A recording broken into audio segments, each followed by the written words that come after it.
So the damn camera, when I press record, zooms in. So like when I get the frame right, I don't have it right because when I hit the record button, it goes zoop, zooms in like 3 inches. Here's your welcome to Walk World.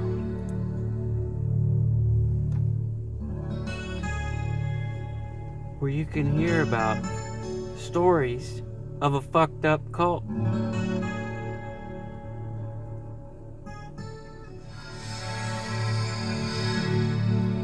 It's your world and mine. Welcome to the neighborhood. Welcome to the neighborhood.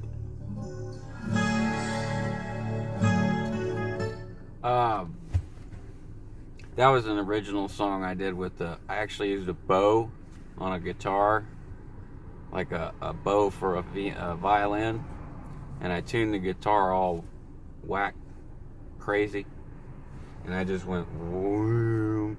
Makes a really cool sound. Jimmy Page used to do that on a couple of tunes. I made a whole song out of it.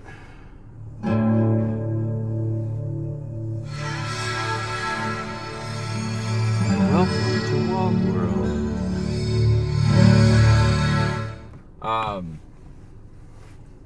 I was going to share some of my whole track auditing stuff. So, when I was in Ventura, I went exterior on OTTR0, which is a training routine.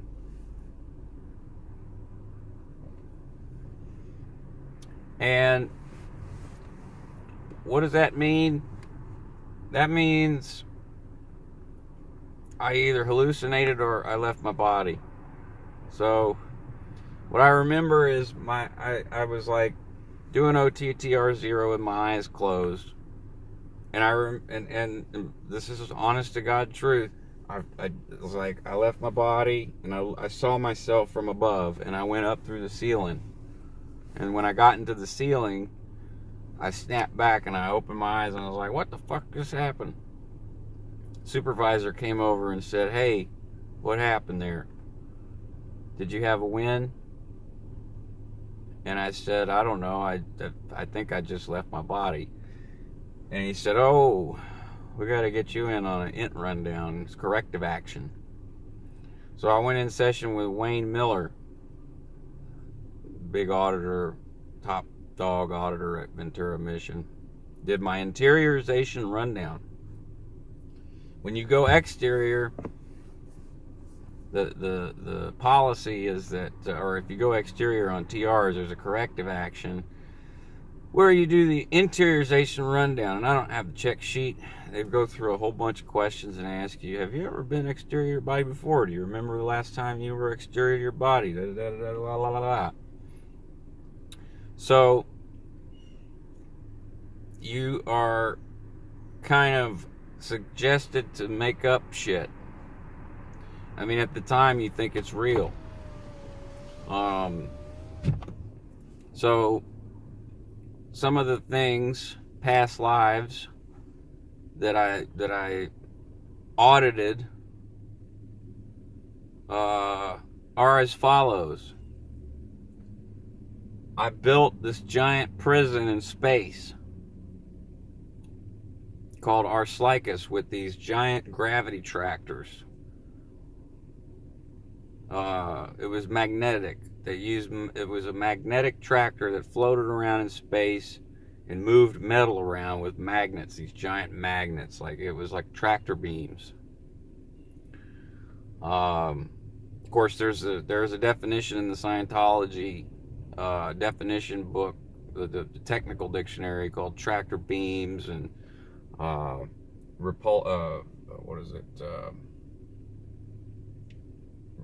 repulsive beams and beams like that Thetans shoot out at each other to fuck with each other.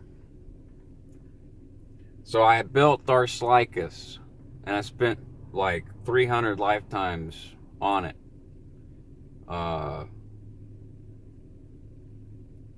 Another whole track memory.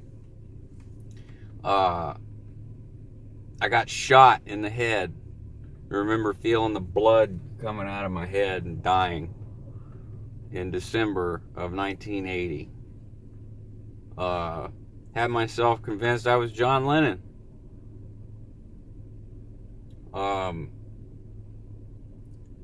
The memory was me walking down some stairs, and dude wanted an autograph, and I went to sign it, and he fucking shot me.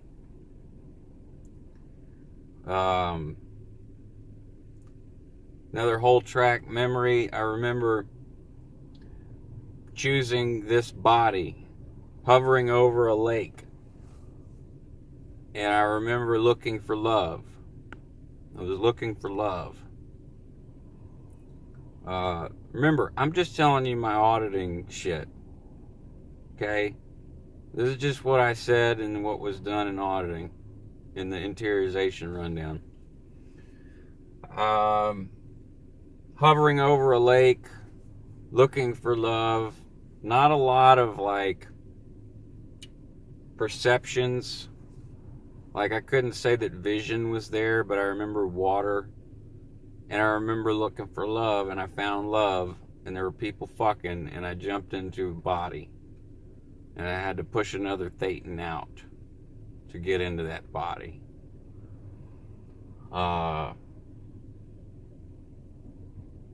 Another past life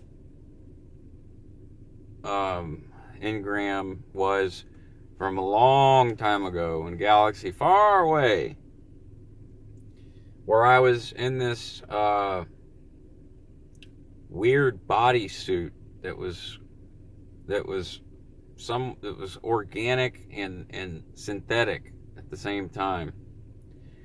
And it was this giant robot looking thing, and it had these tendrils coming off of its head, kind of like the chick from Fifth Element that sings, except it wasn't blue. It was like this like brown creature. Had fucking jetpacks and like crazy shit on it. I could fly through space, and I was tasked with making sure that species on these planets were living in peace. I was like a guardian of this sector of the galaxy. And there was a big explosion. And it was a sun going supernova. And instead of leaving, which I could have done, I stayed because I knew I was a Thetan and I could grab a body. I was like, well, I can always grab some sort of organism and possess it, in other words.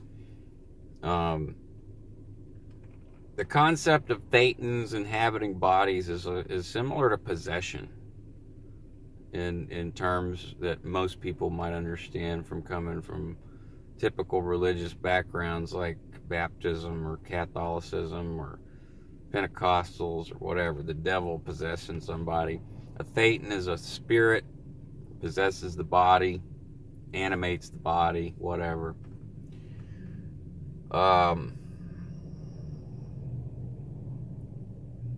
Other auditing, I remember that's my interiorization rundown. I remember what else? Past lives.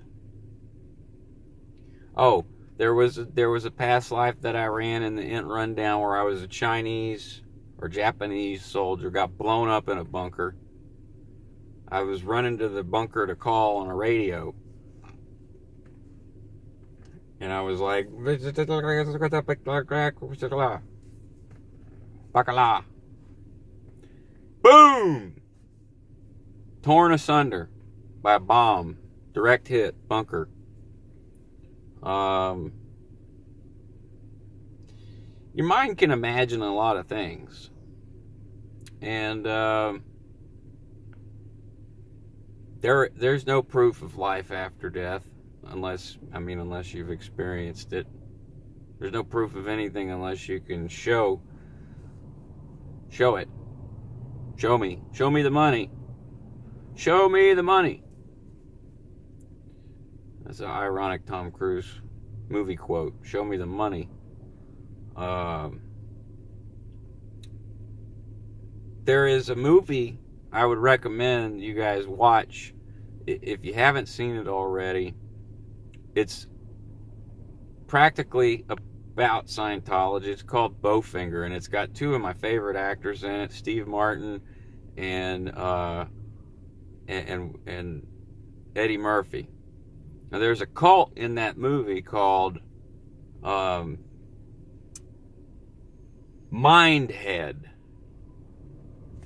Welcome to Mindhead. Welcome to Mindhead. Welcome to Mindhead. Welcome to Mindhead. Welcome to Mindhead. And the star, Eddie Murphy plays two roles in this movie. He plays his brother, he plays himself. Well, himself like being a superstar actor. Kind of like Tom Cruise. He's like the top paid action role hero. And it's totally a knock on Tom Cruise. Totally.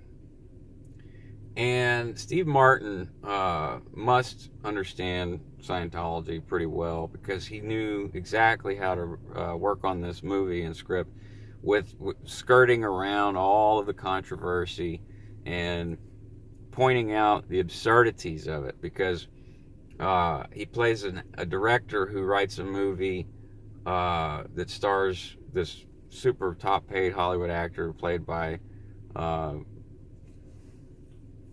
Eddie Murphy. And they find a look-alike who's played by Eddie Murphy, which is Eddie Murphy's brother, I guess, in the movie. And but the main character, the main actor that they're pretending to shoot with this body double is involved in this cult called Mindhead. And it might be Udo Kier, but it's somebody creepy B actor like that who's the head of Mindhead.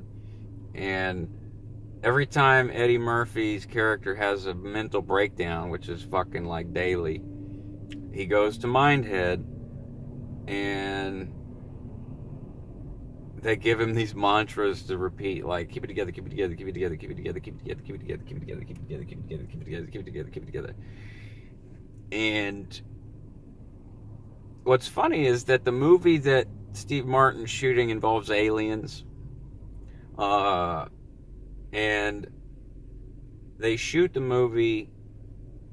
You just got to see it. You just got to see it. It's called Bowfinger. You may have seen it before, but this movie came out before Scientology was like all gangle fucked in the news. Steve Martin is a hero of mine.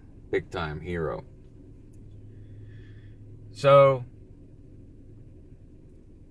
in Rundown, in Phenomenon, is re-interiorization with the body, basically being comfortable being in the body so that you don't constantly jump out of the body and go exterior all the time. That auditing action was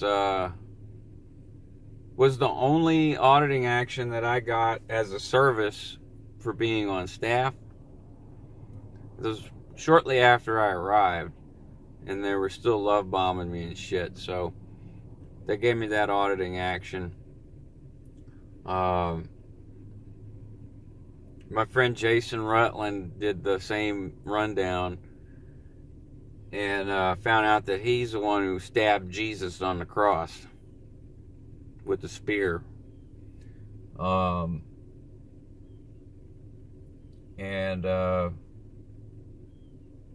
Golly gee, what a trip.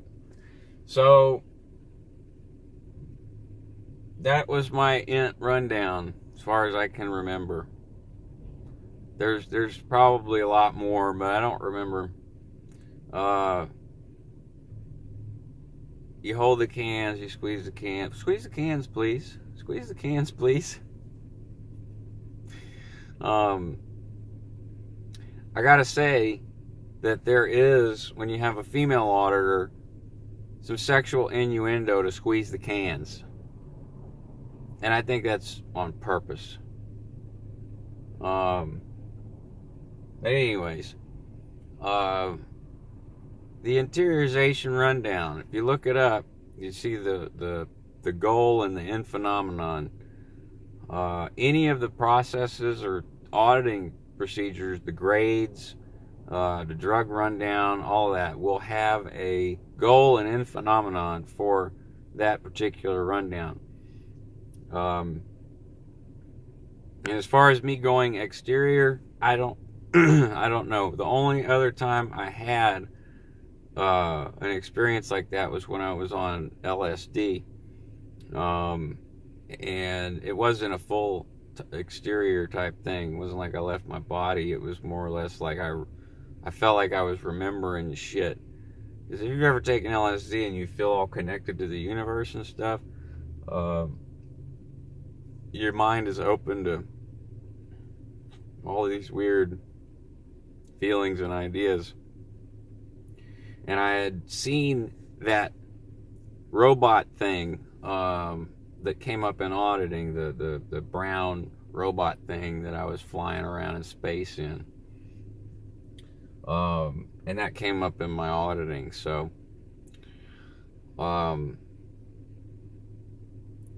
later I remembered what it was called. It was a race of sentient robot / organic beings called the Braxians. Braxion. Braxian. And I remember telling Dominic that Braxians were here to help and that I could leave Scientology at any time. And he said, well, why don't you? And I said, well, I'm here to help. And when I finally left, he was like, what? Oh, I thought you were here to help. It's like, I am. This is wrong. Don't remember. That would have been after I left and more close to the time when Dominic and I had our last conversation. Dominic is the executive director of the Baton Rouge org now.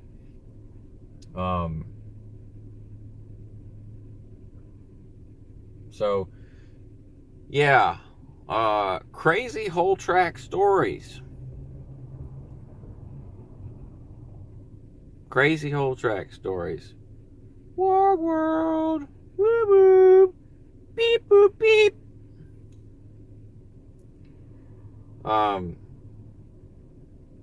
a side note, I was scrolling through my news feed this morning and I saw a bunch of YouTuber and Twitch people are like, the headline was, YouTubers and Twitch streamers come out saying burnout and fatigue is really affecting their personal lives. Well, no shit. If you sit in front of a fucking computer all day trying to entertain children or adults, I mean, imagine if Mr. Rogers or Pee Wee Herman was basically on set 24/7. Pretty much 24/7. Because a lot of streamers, they'll sit in their house, pee, and I'm not shitting you, piss in bottles, and just have food, junk food, laying around to eat, and stream all the time. Yeah, there's going to be some burnout. I mean, humans need some interaction. Fun Scientology definition. HENR. Referred to as her. Human emotion and reactions. When you're told that you need to handle her, it's a sexist kind of remark. But it's made to make you feel like a bitch. Like you're like you're a bitch. And by bitch, I mean like you can't handle your shit. For a dude, it's different, you know. I like it takes on a different meaning. Like, hey, you're being a bitch. You're being a girl. You're being a sissy. So handle your HENR. Or sometimes you might hear, you know, well, where is her at? Where's your her at? Where is your her at? I don't fucking know.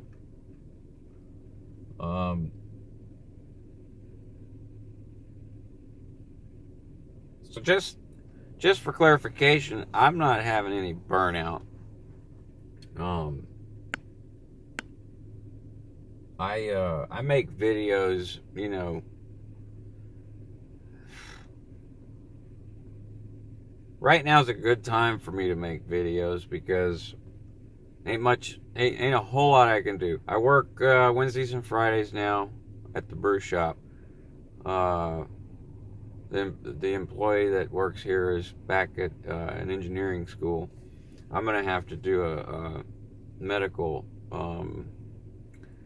petition to get back into the university, and I've got PTPs, present time problems. I gotta handle some shit financially. You know, I gotta figure out how I'm gonna keep my car so I can keep making money with Lyft. The Wednesday and Friday should help out a lot with the brew shop cash wise.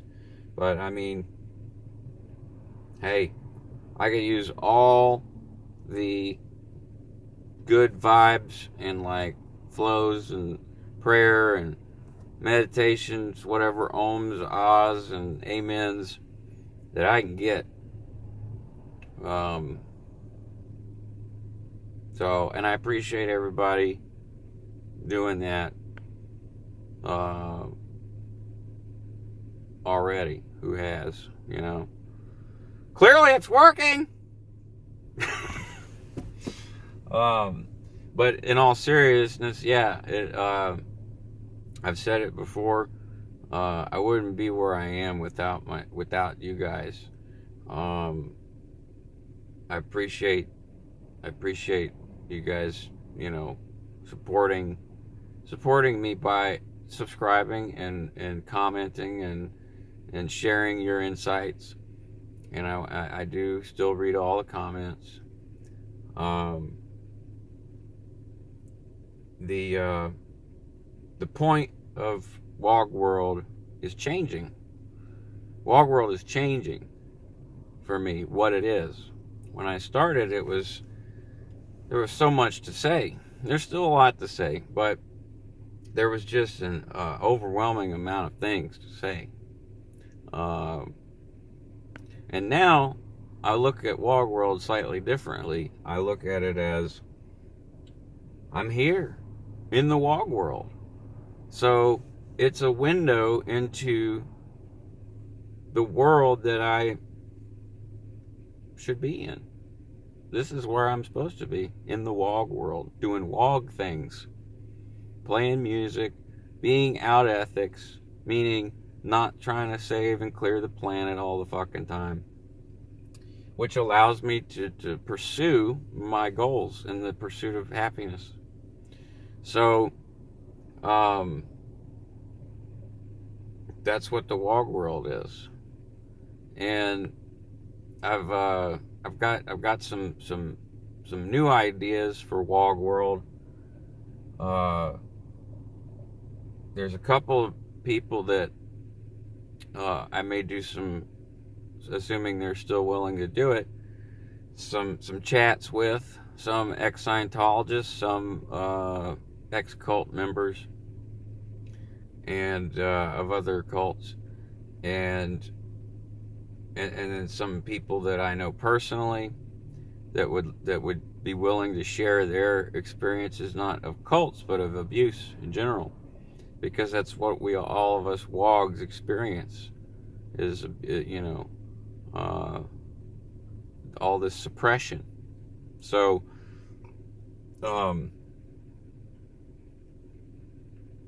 I've heard what you guys have to say. There's been comments on more than one of my videos where you guys have said, "Hey, we'll listen to you talk about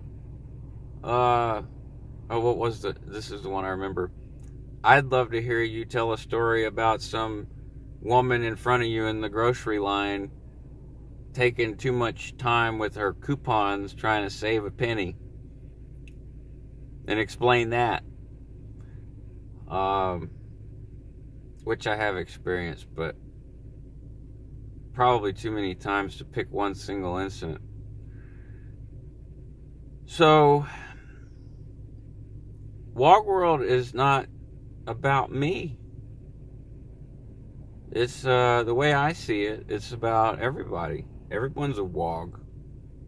If you're not in Scientology, you're a Wog. So, I look forward to sharing Wog stories and Wog things. And, yeah, that's what Wog World is to me now. The creative processing series is just a joke. You know, creative processing in Scientology is a whole nother thing. But for me, creative processing is being fucking creative. So when I'm creative, that's where it goes. Creative processing, Wog World style. Maybe the videos with other people who were exes or not would be objective processing. So, or Q&A series. I don't like Q&A because it has a negative. It in Scientology has a different meaning. Q&A, but it doesn't mean question and answer. I mean it does, but it's a different definition.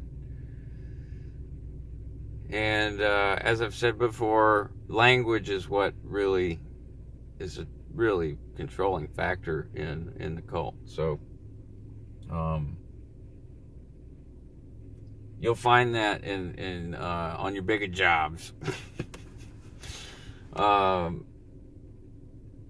Yeah. So stick around.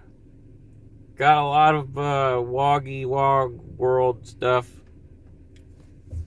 coming.